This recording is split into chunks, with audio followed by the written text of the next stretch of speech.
Hello, everyone, and welcome to the LingQ podcast with me, Elle. If you would like to study this podcast episode as an English lesson, I've created it for you. The lesson link is in the description. The lesson is on LingQ. You work through the transcript, listening and reading, and translate words and phrases that you don't know. While you're on LingQ, why not check out the challenges page? We have various challenges in many different languages, so see if your target language is there. I'm currently studying French, and so I'm in the French 90-day challenge. I'm about halfway through. I'm meeting targets for 90 days, and I'm using the challenge to read my first novel in French. For those of you listening on a podcast platform, Apple, Google, Spotify, SoundCloud, please give us a like, a share, a review. It is greatly appreciated. This week's guest is YouTuber, performer, teacher, and language learner, BigBong. Bong, thank you so much for joining us. Hey, how's it going? Thank you for having me. Not too bad, thank you. How are you? I'm good, thank you. So I'm in Vancouver, Canada, and you today are joining us from Montreal in Canada, right? That's correct, yes. And how is life in Montreal? I haven't been. I need to get there. I know it's a beautiful city. Yeah. Well, it's the same country, but as you know, it's a very big country, so it's and. It's we have a three hour difference, but the weather right now is pretty similar to Vancouver. I would say it's very cloudy, foggy. We feel like winter is coming. Yes, I was going to ask you actually, how is early fall, late summer? So the same, yeah. We're having the same, yeah. But we have the nice colors, orange, red, and yellow. But that lasts for about 2 weeks, and then after that, it's just all gone, and winter is. What follows. Right. So not so many, because the west coast of Canada, we have a lot of evergreen trees. I guess more deciduous trees on the east coast, right? Well, actually, we do, but yes, we do. But we have all sorts of trees. So depending on where you are, sometimes you don't see any leaves. Sometimes if you go skiing up on them, you don't have huge mountains like in Vancouver, but. It really depends where you are, but right now we still have a bit of greenery, but it's gonna be gone soon, I think, in a couple of weeks or months. Yeah. It's crazy. It's all of a sudden it seems very wintry. Yeah. It's funny how that happens. I mean, it's Canada, right? Yeah. At least we don't get. Well, I guess in Montreal that you get a lot of snow in the winter, right? Yes, we do, and it's very nice for skiing. But again, we don't have the same mountains, so it's not as enjoyable as on the West Coast, unfortunately. But okay. Yeah, we do with what we have. And so, did you grow up in Montreal? Nope, I was born and raised in France, and I moved to Montreal almost 7 years ago now, and by myself. And it's been a pretty nice experience so far, I would say. Yeah, are you staying for kind of the foreseeable future? Yeah, well, I came here with a working holiday visa, and I was like, yeah, this is a good place to live in, so I'm just going to stay a little longer.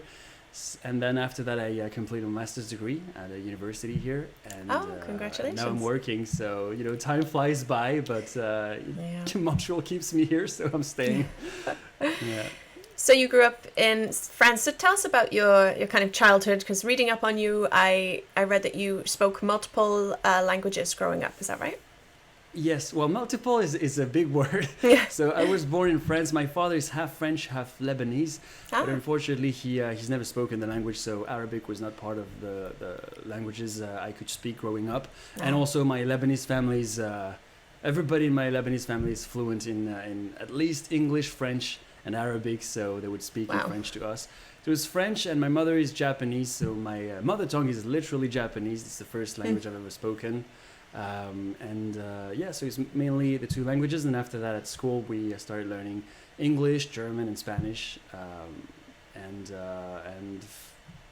after that, graduating from university, actually at the French university, I started a bachelor's degree in international affairs, and I was lucky enough to go to Korea, South Korea, to be an exchange student there. So Korea was also a language that I studied in at the university. Okay, I'd say that's multiple languages. I think most people grow. But I mean, I just spoke one, like, so yeah. Right. Yeah, that's very cool. So the French and the Japanese, and then at school, English, German, Spanish. Have you gone on to study more languages after that as well? And sorry, the Korean, you said? Yeah, there's Korean, and then by myself, well, I have a lot of friends from all around the world, and so I have friends in Italy, I have friends in Brazil, so it's not too far from French and Spanish, so I decided to start learning for my trip, like for eventual travels there. And also Chinese, because apparently I have a few Chinese people watching my channel, so I might, maybe develop that a little more. Chinese and Arabic, of course, for my family. So again, it's very difficult because it's easier for them to speak English or French, but then I'm trying to... and Arabic, you have MSA, which is the modern standard Arabic, but then you also have dialects, and I'm focused on the Lebanese one. Okay. And also Russian, but that's just for fun. I like reading different alphabets, so I started Russian and Greek, but mostly to be able to read and not necessarily to be fluent in the language. I see. Okay, so that's a big motivation for you then, the different scripts that you can kind of get your head. It's fun, and if you meet people who can actually read them, you can kind of write secret messages to each other. I think that's fun. So then how many languages, and I know this is a tricky question, would you say that you know? Because as you said, some you can read some, but not so much speak. What would you say if I were to ask you, how many languages do you know? What would your response be? I would say that, it's a tricky question, because even Japanese, I haven't studied in Japanese, so it's not a language I might not be able to professionally work in a Japanese environment, but I usually say that I'm fluent in French, English, and Japanese, and I can survive in Spanish, German, and speaking countries, and Korean as well. And after that, the languages I know, so I know the basic in Russian, Arabic, and Chinese. Okay, so it's safe to say languages are your thing. You enjoy it. Okay. I do, yes. Yeah. Absolutely. So you are a teacher also, as well as a YouTuber, which we'll go into. We'll talk about your channel in a bit. You teach French and Japanese. Tell us about your teaching style. Do you have a teaching style? Well, I'm not a teacher anymore. I used to teach. Actually, I'm not a teacher because I haven't studied that at university. I'm not qualified to be called a teacher. Right. So I would use more tutor, just to be politically correct. I see, like a mentor. Say I'm a tutor. A mentor, absolutely. And actually, I'd be more like a coach, because I see myself as a motivator more than an actual teacher. I'm not the one who brings the knowledge. I'm more the one who motivates you who used to do that, who motivates you to, okay, it's time to learn. Have you done your homework? Show me.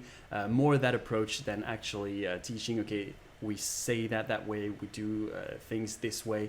Though I do play I play persona, I play characters on my YouTube channel, French teacher, a Japanese one, but I think that's more, performance oriented than actual teaching. Okay. So people can learn through that, but it's really, you wouldn't be able to become fluent thanks to my content. It's more like entertaining, and even someone who doesn't necessarily want to learn French or Japanese could learn a few words or expressions just for the general knowledge.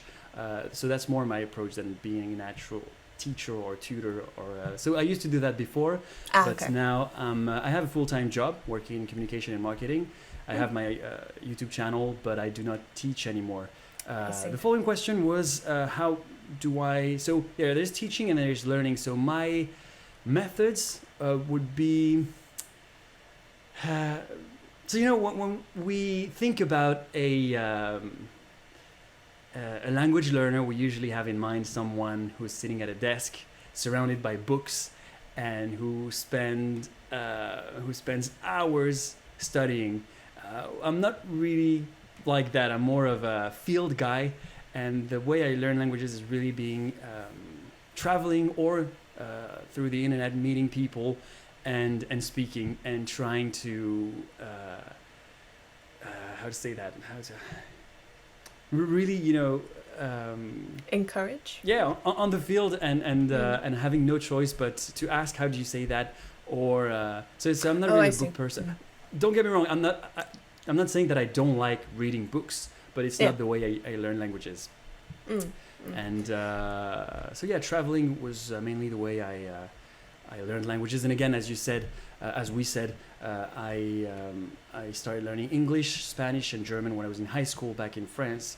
But it's really when I traveled in those countries that my level skyrocketed. So and the method itself is So when I'm by myself and I can't speak to someone, for example, I usually use the shadowing technique, which is to watch content like a TV show, podcast, or a movie, and just repeat after the person, learning by heart everything that's being said.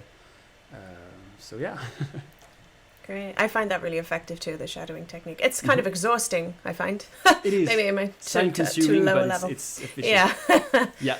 It's effective for sure. I like what you said there about a coach as opposed to a teacher. I feel like that's what most people, you think you need a teacher to give you all the technical details of the language, but I think most of us actually do need a coach because it's such a long, struggle a lot of the time learning a language. You need even just someone saying, you are doing well still, keep going.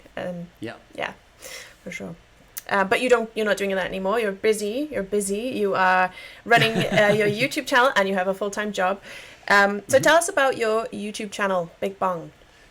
So that's the thing. So I said I'm not really a teacher, but I see myself more as a performer. And at the beginning, when I started my channel in 2015, it was more a portfolio to showcase my acting skills, because back then I wanted to explore that, theatrical projects, improv, or anything that's related to audiovisual, playing characters basically.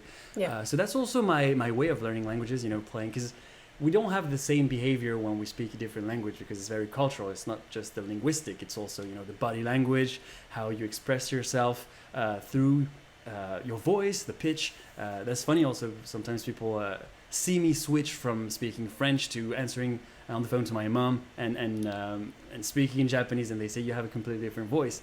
So yeah, one thing I hated while watching TV shows or movies is when actors or actresses were chosen and they were supposed to play someone from a country, but clearly you could tell that they didn't speak the language from the country. And I do respect the work, the actors, they do their best and they're followed by a coach, but sometimes, actually many times, especially in American productions, I felt insulted, like, come on, if it's a small country like Tuvalu, or I think Tuvalu is a small country, right? Yeah. It's very difficult to find someone who speaks Tuvaluan, but French or Japanese, I mean, come on, it's not that hard. In Hollywood, you have a lot of Japanese-speaking people, French-speaking people. So why would you choose someone to pretend who speaks French? And for an American audience, that's fine. But as a French speaker, I'm like, nah, I'm not convinced. So I decided to include that as part of my portfolio and show that I could speak different languages, and that would be my strength as an actor. But then also, play comedy with that. And then after that, on YouTube, there's a guy called James Waddle, also known as TrueZenai92, and he made that video of him performing 67 different accents in English. And I was very motivated by that. I'm like, wow, that's impressive. And he's the best when it comes to that. But I thought that's never been done in Japanese, so why not give it a try? So I did. There's actually an actor. His name is Tamori-san. He's good at accents, but he doesn't speak the languages. But he's just good at playing the stereotypical kind of person from a country. And so he got very famous for that. But for me, it was more like the linguistic. How can you really exaggerate the accent, because there are letters or there are pronunciations that, for example, French people are not able to say in English or in different languages. So I decided to do that in Japanese. And it was my first viral video. It was in 2017, and a lot of people liked the video, shared it, and it was like, okay, well, I have my niche now, so it's going to be comedy, languages, accents, and I did the same with French, which was also very successful. And so there is a thing for accents, because if you think about it, we might speak the same language on paper, but if two people are not able to understand each other, then for me it's the same definition of speaking two different languages, like, you know, French from France, French from Quebec in Canada, or Spanish from Spain and Spanish from Puerto Rico. If two people from these countries speak, they might not be able to understand everything, and sometimes it's even, you know, just half of the conversation, so it's enough to say, okay, it's different languages. So yeah, from then on I had an audience that was more focused on language learning, and I went along with it. So yeah, that's where I'm at now. So are you still, I know you mentioned earlier, your full-time job is not in, it's marketing and communications. Mm-hmm. So do you still now pursue the kind of acting, performing outside of YouTube? Yes, I do. Actually, okay. Yeah, well, auditions less, because it's a bit more difficult with my full-time job, but I have an agent for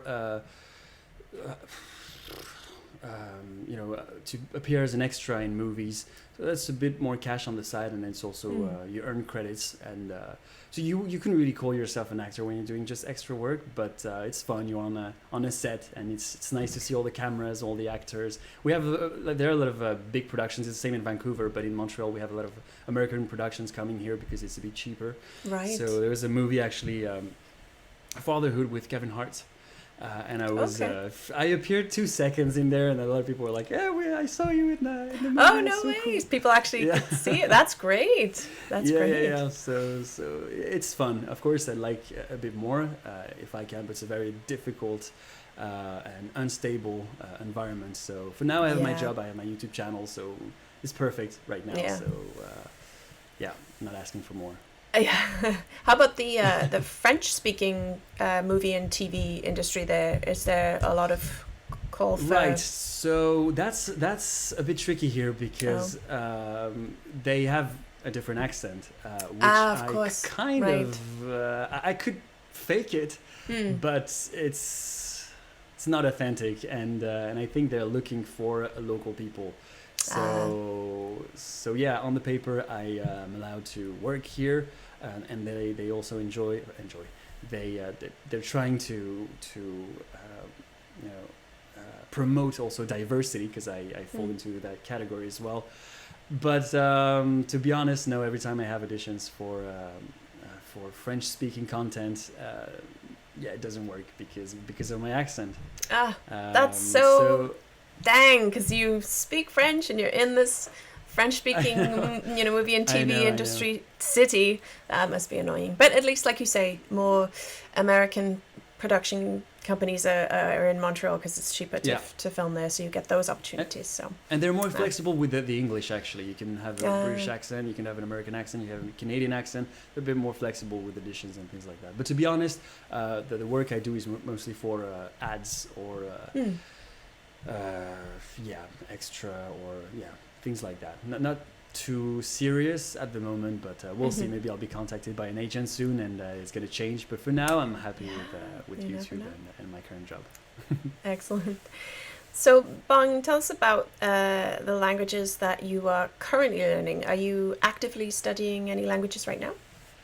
Yes, actively. Again, it's very relative, but there was supposed to be in 2020, there was supposed to be the Polyglot Conference in Mexico. So I started, so I know Spanish from before, but I decided to be a bit more intense in my learning, but it was postponed. It was postponed in 2020, and 2021. Is it going to happen next year in 2022? I don't know. But yeah, I'm focused on Spanish right now, also Italian and Brazilian Portuguese, because of trips I'm planning. Korean, I put that on the side. German as well, unfortunately. And sometimes I have language learning apps, and I'm learning also Russian, but it's slowly. It's really slowly, step by step. So just I might not be Just Yeah, four exactly. languages, no big deal. Yeah, but again, it's like maybe 15 minutes every day, each language. Sometimes Spanish a little bit more, but it's not too intense. Okay. Four languages, that's right. Yeah. And so I know before you mentioned being in a country where the language is spoken was a big motivator for you, just throw yourself in it. But of course, you are unable to do that right now. So what kinds of methods do you use? You say 15 minutes a day. What are you generally doing in a day for each language? Right. So, actually, you know what? Japanese is also one of them because I don't really have a lot of opportunities to speak Japanese. I'm kind of losing my mother tongue. So I do have a partner, a Japanese girl, and the conversation is very natural, but still sometimes I forget words, and it's good to remind me. Right. Or sometimes, very technical terms, especially for during the pandemic, there are a lot of words that I forgot. For example, vaccine, quarantine, these kind of words that I forgot in Japanese. It's good to know because it's a kind of vocabulary I use on a daily basis when I speak Japanese, because that's what's happening right now.